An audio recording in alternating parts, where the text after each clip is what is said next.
Notre guide nous emmène dans une sombre chambre mansardée d'une auberge relais avec des écuries qu'un certain Ouyang gérait jadis. Cette pièce ménagée sous les combles est très difficile à trouver pour quelqu'un d'étranger. À ce que l'on dit, un costume de théâtre, une gratification en nature qu'un empereur avait donnée, était caché dans le double mur de cette pièce. C'était un trésor 4 fois séculaire, transmis de génération en génération chez le propriétaire. Mais il n'est plus là. Où est-il maintenant? Une rumeur veut qu'il est réapparu tout récemment dans les environs du bourg antique de Châssis. Pourquoi l'empereur a-t-il accordé une gratification à l'un de ses sujets?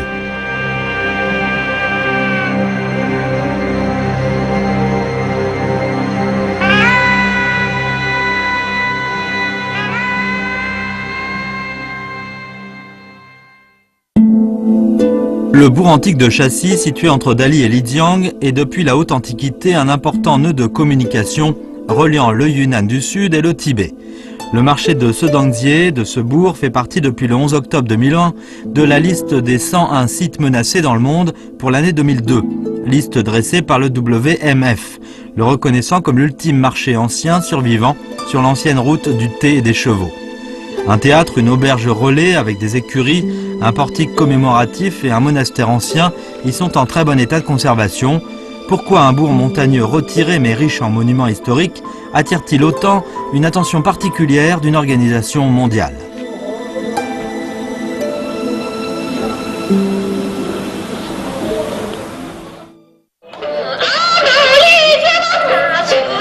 Le vendredi, le bourg de Châssis est noir de monde et un grand entrain y règne. Des gens des villages voisins y affluent avec un bœuf ou un cheval de trait pour vendre du thé, de la fourrure ou du tissu sur leur étal. Les habitants du bourg y vendent aussi leurs produits du terroir. C'est l'une des plus grandes et des plus influentes foires dans le nord-ouest du Yunnan. Des gens des ethnies Bai, Yi, Nasi et tibétaines s'y bousculent.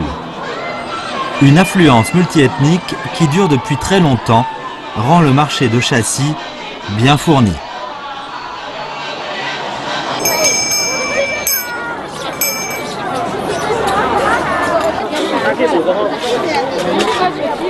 Cet aliment ressemblant au fromage de soja est appelé galette de lait et obtenu à partir du lait de chèvre coagulé grâce à l'ajout d'un agent acide à base de jus de fruits.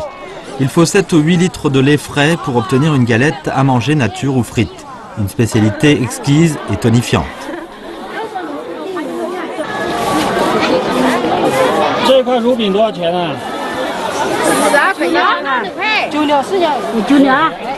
Cette excellente conjoncture commerciale dure depuis 5 ou 600 ans dans le bourg de Châssis. Des gens venus de Banna au sud et de régions à forte concentration de Tibétains au nord s'y rencontraient autrefois en raison de son statut de centre de distribution et notamment de ses activités et animations traditionnelles des plus émoustillantes organisées sur l'ancienne route du thé et des chevaux. Châssis fut pour ainsi dire un croisement de la gastronomie, du loisir et des religions et un excellent relais pour les caravanes en voyage torrides et périlleux. Nous allons découvrir leur vie exubérante dans ce bourg.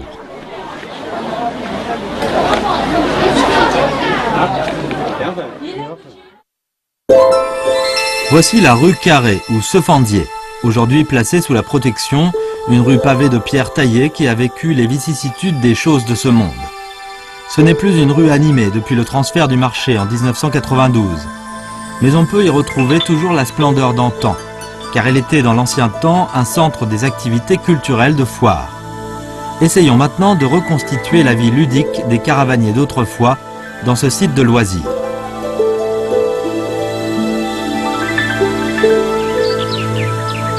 Arrivés à Châssis, les membres d'une caravane devaient d'abord chercher à séjourner dans une auberge avec des écuries où les services proposés étaient très divers, entretien du cheval, soins médicaux aux chevaux, ferrage du cheval, etc. Une auberge ordinaire pouvait recevoir à la fois 30 caravaniers et 60 chevaux. Il y en avait en tout plus de 100 dans tout le bourg de Châssis. La plus grande était la maison de la famille Ouyang. On l'appelle aujourd'hui Hôtel 5 étoiles.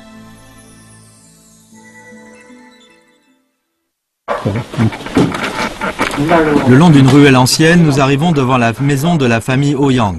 À ce que l'on dit, les costumes de théâtre susmentionnés a été porté pour la première fois sur la scène de cette maison. Les chefs de caravane dignitaires aimaient descendre dans cet hôtel pour assister à des représentations d'opéra. Cette habitation est de style baille. Des pièces centrales flanquées de pièces latérales avec un écran devant l'une des pièces centrales. Les toits et les tuiles sont pleins de motifs. À ce que l'on dit, le premier propriétaire de cette maison fut M. Ouyang, un chef de caravane connu dans l'ouest du Yunnan. Il avait à sa solde plus de 60 conducteurs de chevaux. Les autres chefs de caravane de passage à Chassis devaient lui rendre visite pour pouvoir bénéficier de certaines faveurs.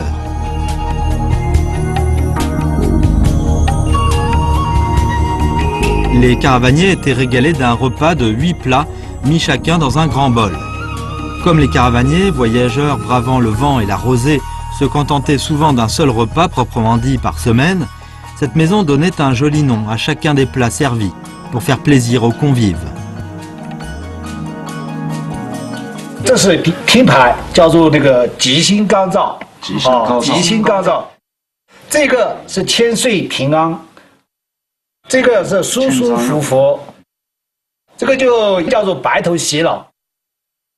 这个叫豆呢，也可以叫做相思豆，明明相思。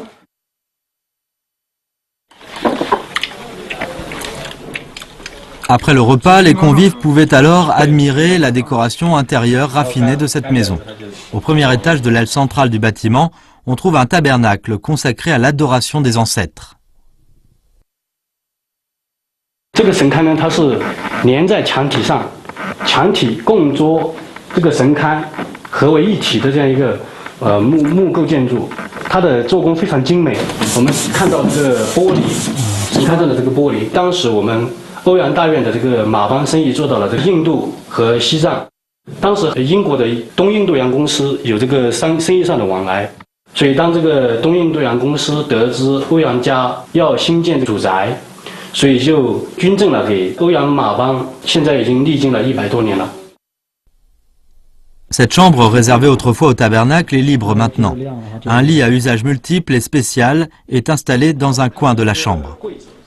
在当时的话，可以作为这个接待马国土的床。它有一个柜门，柜门打开以后，首先把这个贵重物品、随身携带的贵重物品放进去，然后柜门一盖，把床铺在上面，人睡在上面，这样就这个财物不离身，非常安全。 Le jardin dans la cour arrière de la maison de la famille Ouyang constituait en lui-même un théâtre, permettant aux caravaniers locataires d'assister aux représentations d'opéra depuis leur chambre. Le costume de théâtre donné par l'empereur aurait été porté pour la première fois dans ce jardin par un comédien très connu dans le sud-ouest du Yunnan. Mais cette maison plaisante était menacée de danger, car des bandits sévissaient dans la région. En raison de cela, le maître de maison fit creuser sous la Seine une galerie souterraine menant à l'extérieur du bourg. Toutes ces histoires sont saisissantes de vérité dans le bourg de Chassis.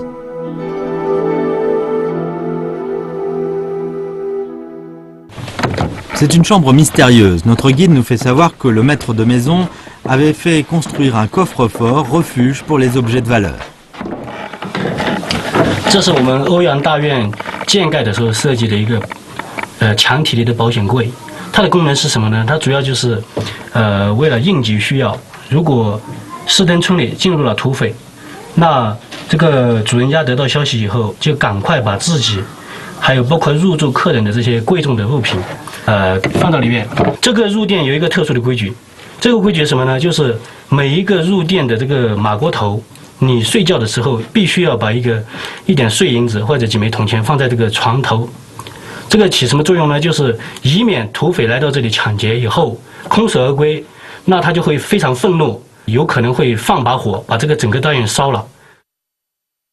这是一个洞，连在墙体里的洞。这是个墙皮上的洞哈。对。 Le coffre-fort était camouflé derrière un tableau. Le maître de maison était vraiment une personne minutieuse. De nos jours, le costume de théâtre que l'empereur a donné n'est plus là. Aurait-il été volé par des bandits?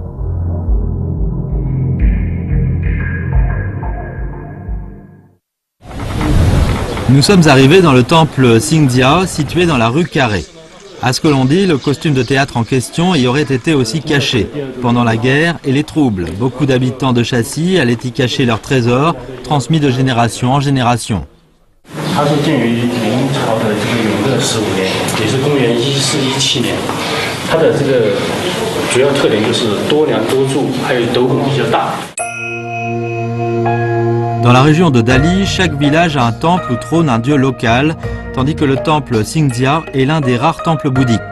La structure en poutres et piliers multiples, l'agencement et la décoration de ce temple reflètent l'influence du bouddhisme Han sur Chassis. Dans le temps, les caravanes en voyage étaient menacées de divers dangers dont les attaques de la part des bandits, des fauves ou des animaux venimeux. C'est pourquoi les caravaniers, une fois arrivés à Chassis, devaient aller faire des prières dans le temple pour implorer la protection du dieu local contre les périls. Les caravaniers Han, tibétains et Bai vénéraient divers dieux. Le temple de Singdia était consacré au début à l'adoration du dieu vénéré par la secte bouddhique Akarya.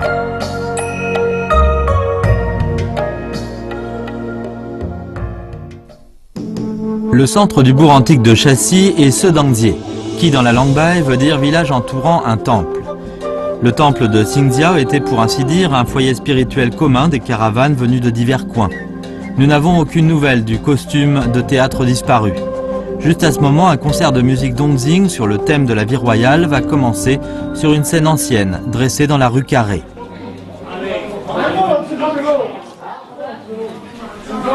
Pas mal de touristes viennent assister à ce concert. Ces musiciens âgés vont exécuter des morceaux de musique Dongzing classique. On nous fait savoir que c'est une musique de la cour impériale perdue sur la plaine centrale et répandue seulement dans une région montagneuse retirée, Lijiang Chassis.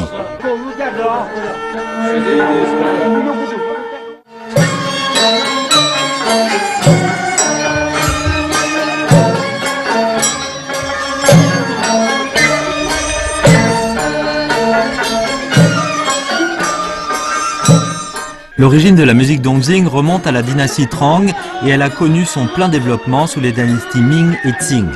Ces personnes âgées viennent jouer de la musique à l'occasion des fêtes, notamment au 8e jour du 2e mois et au 8e jour du 4e mois du calendrier lunaire, les jours de célébration d'office. De par ce concert, on peut imaginer l'envergure des activités culturelles d'autrefois.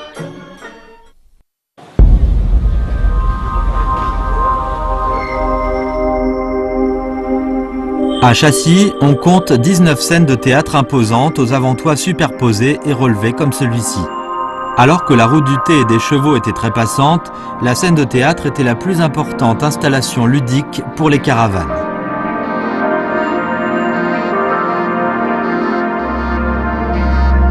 Selon les plus âgés, le costume de théâtre en question se trouverait dans le village de Chelong, à proximité.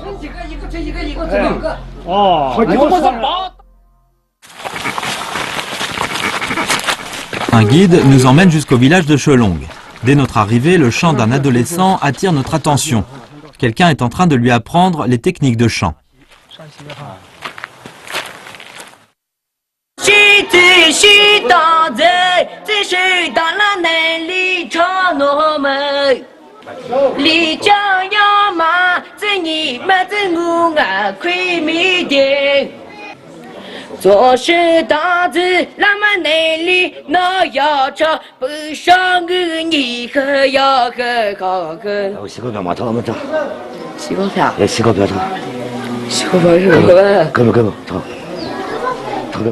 L'adolescent s'appelle John Sa-hui. Il chante une ballade sur cette mélodie très prisée des Bai. Les paroles souvent improvisées sont rimées et chantées avec une intonation descendante puis montante. Son confrère, Aprang, s'était distingué dans le programme Nos Futures Stars de CCTV.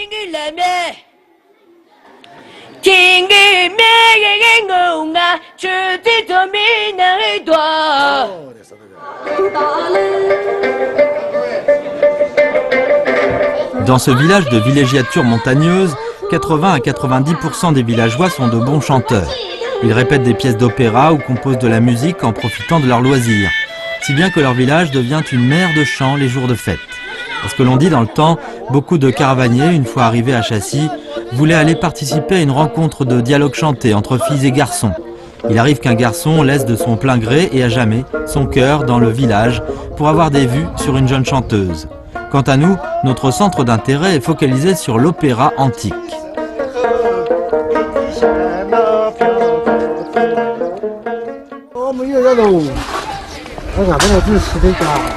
Quelqu'un du village nous emmène devant cette scène de théâtre et nous retrouvons enfin ce costume.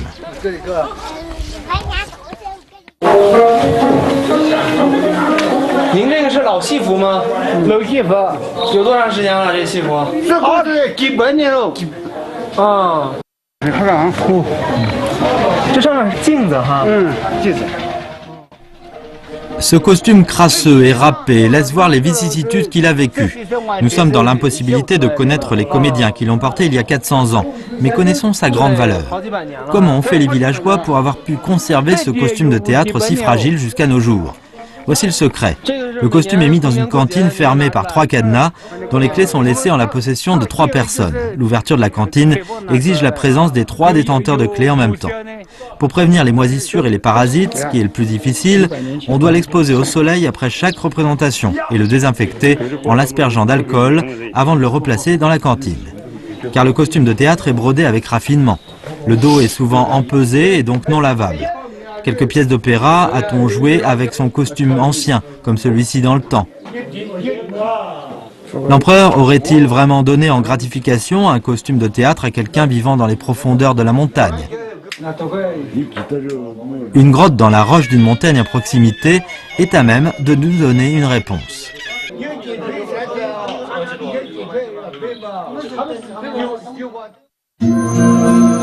À Chassis, on peut contempler le mont Chebao depuis n'importe quel endroit. La grotte du mont Chebao, qualifiée par M. Louis Cha de fine fleur des trésors du sud du monde, fut creusée il y a plus de 1100 ans, à l'époque de Nanzhao, dans les dernières années de la dynastie Trang. Les magnifiques sculptures dans cette grotte reflètent de façon très détaillée la vie de la cour royale de l'époque.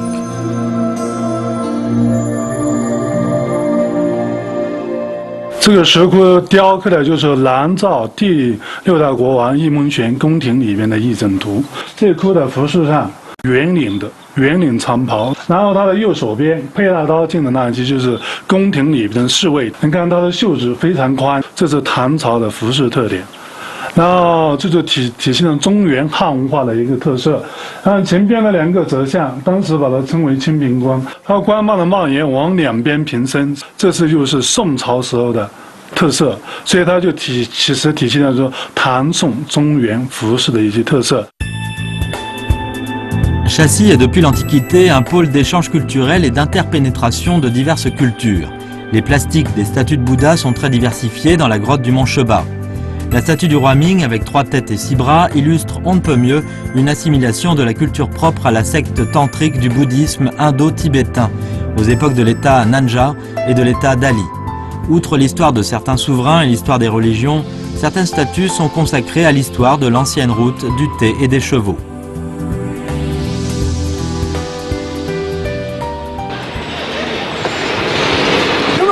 Des singes viennent s'acharner soudain contre nous alors que nous sommes à l'œuvre.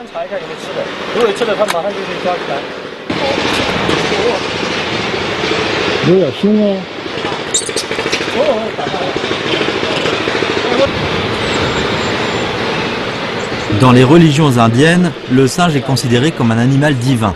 La capture ou l'intimidation du singe est un crime. Le fait est que dans le mont Chebao, un grand nombre de singes vivent en harmonie avec l'homme.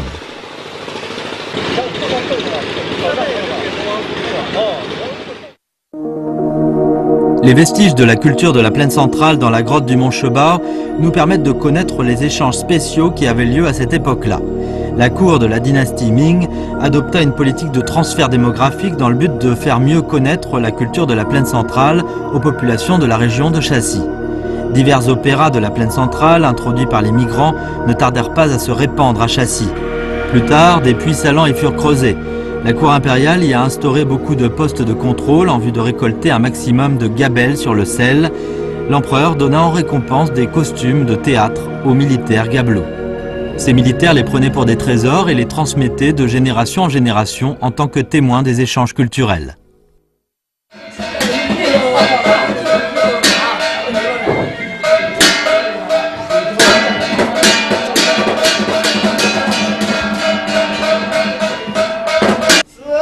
Un spectacle classique commence. Ces acteurs paysans jouent seulement une fois par an. Le metteur en scène doit leur souffler sporadiquement des répliques.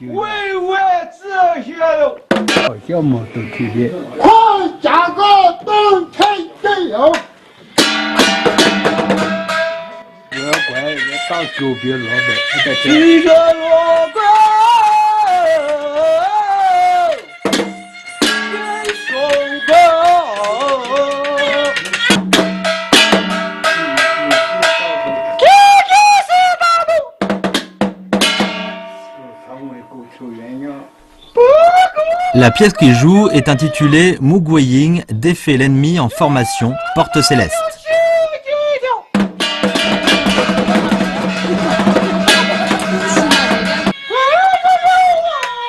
Elle a quelque chose de propre à la plaine centrale. Des pièces comme le triple serment du jardin de pêcher ou la rencontre de deux frères dans le mont Wutai sont les meilleures pièces de leur répertoire. Leur prestation d'une simplicité antique nous permet de revoir Chassis d'il y a 400 ans.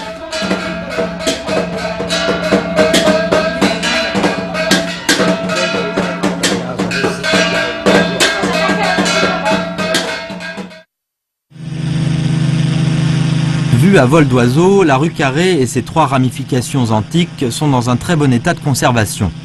Chaque architecture ancienne de Sedangzie nous évoque aujourd'hui la circulation intense due à la caravane et les fêtes animées d'autrefois. Le pont Udzin était un passage obligé pour les caravanes qui entraient dans Chassis. Il n'est plus aussi passant qu'il y a plusieurs centaines d'années.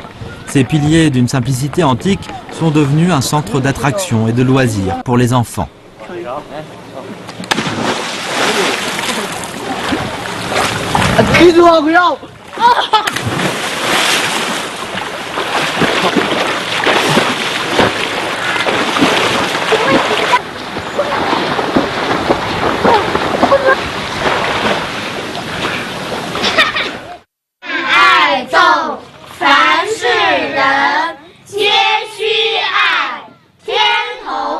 Une lecture à voix haute se fait entendre dans la rue Carrée.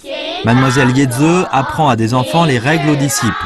Elle travaillait comme animatrice pour une télévision provinciale et est venue ouvrir une boutique à Chassis il y a 2 ans pour faire de ce bourg un centre culturel. C'est pour cette raison qu'elle vient apprendre la lecture aux enfants des environs le week-end.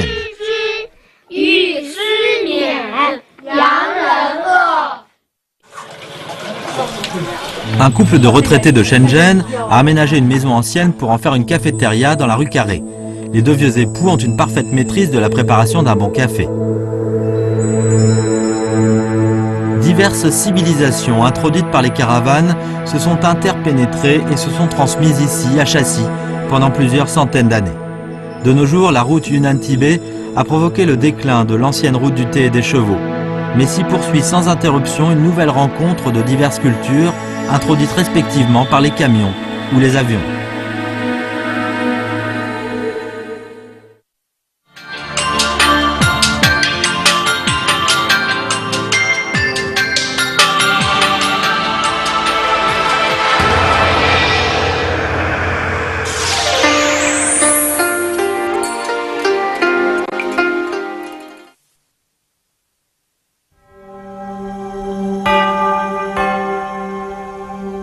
Ces édifices aux toits jaunes dorés ne sont pas des palais impériaux. C'est le complexe du temple du sommet Bodhisattva au mont Wutai, dans la province du Shanxi, en Chine. À partir de la dynastie des Tang, il y a plus d'1 millier d'années, la tuile jaune fut définie comme matière exclusive aux édifices impériaux. Le complexe du temple du sommet Bodhisattva, tant du point de vue du format, des couleurs que des décorations, respire la magnificence impériale. Les travaux de construction de ce complexe de temples sur le mont Wutai commencèrent en l'an 480. Il y eut des extensions au fil des siècles. Le portique multicolore du temple porte la dédicace « Haut lieu sur un sommet miraculeux », calligraphié par l'empereur Kangxi. Mais ce qui est incompréhensible est que l'empereur eut mis un trait de moins au caractère chinois « sommet ». Jusqu'à ce jour, personne n'a pu fournir d'explication.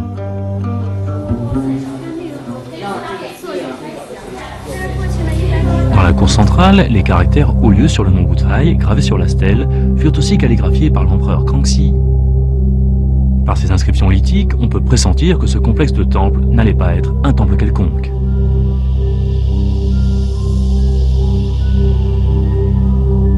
Le complexe comprend la salle Maharaja, la grande salle du trésor puissant et la salle Manjusri. Devant la grande salle du trésor puissant, des pins millénaires rivalisent de charme avec les stèles. À l'intérieur de cette salle sont posées les effigies de Sakyamuni et du grand maître Tsongkhapa. Le mont Wutai est considéré dans le milieu bouddhiste comme le sanctuaire du Bodhisattva Manjusri.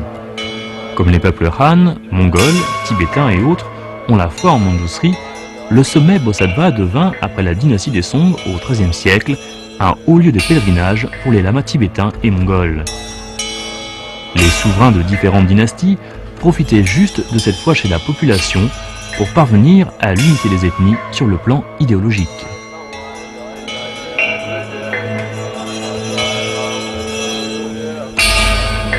L'inscription en 4 langues sur cette stèle fut calligraphiée par l'empereur Tianlong lors de son 6e pèlerinage sur le mont Wutrai. Il expliqua en personne le sens de sa dédicace. C'était pour encourager la secte des Jaunes du bouddhisme, pour maintenir la paix dans le pays. La secte des Jaunes fut dans le temps l'école dominante dans le bouddhisme. Mais ces termes « secte des Jaunes » utilisés ici englobent les bouddhismes mongols et tibétains.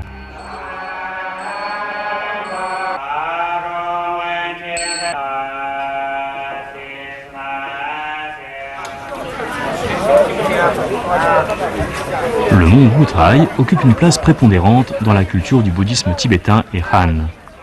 Comme ce lieu est le plus proche de la capitale, les empereurs Kangxi et Tianlong, sous la dernière dynastie des Qing, séjournèrent au temple du sommet Bodhisattva lors de leur pèlerinage sur le mont Wutrai.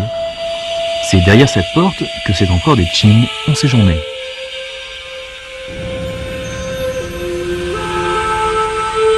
Dans l'Antiquité, en Chine, le jaune était considéré comme signe de noblesse, et le pourpre de joie, de somptuosité et de richesse. Il y a 2000 ans, les palais impériaux sous la dynastie des Zhou étaient déjà teintés de pourpre, si bien que les sanctuaires adoptèrent par la suite briques rouges et tuiles grises pour décorer leurs édifices. Comme les empereurs avaient leur résidence provisoire ici, ce temple fut autorisé à utiliser les mêmes matériaux que ceux des édifices impériaux. Murs pourpres et tuiles jaunes sont les signes typiques d'un temple impérial.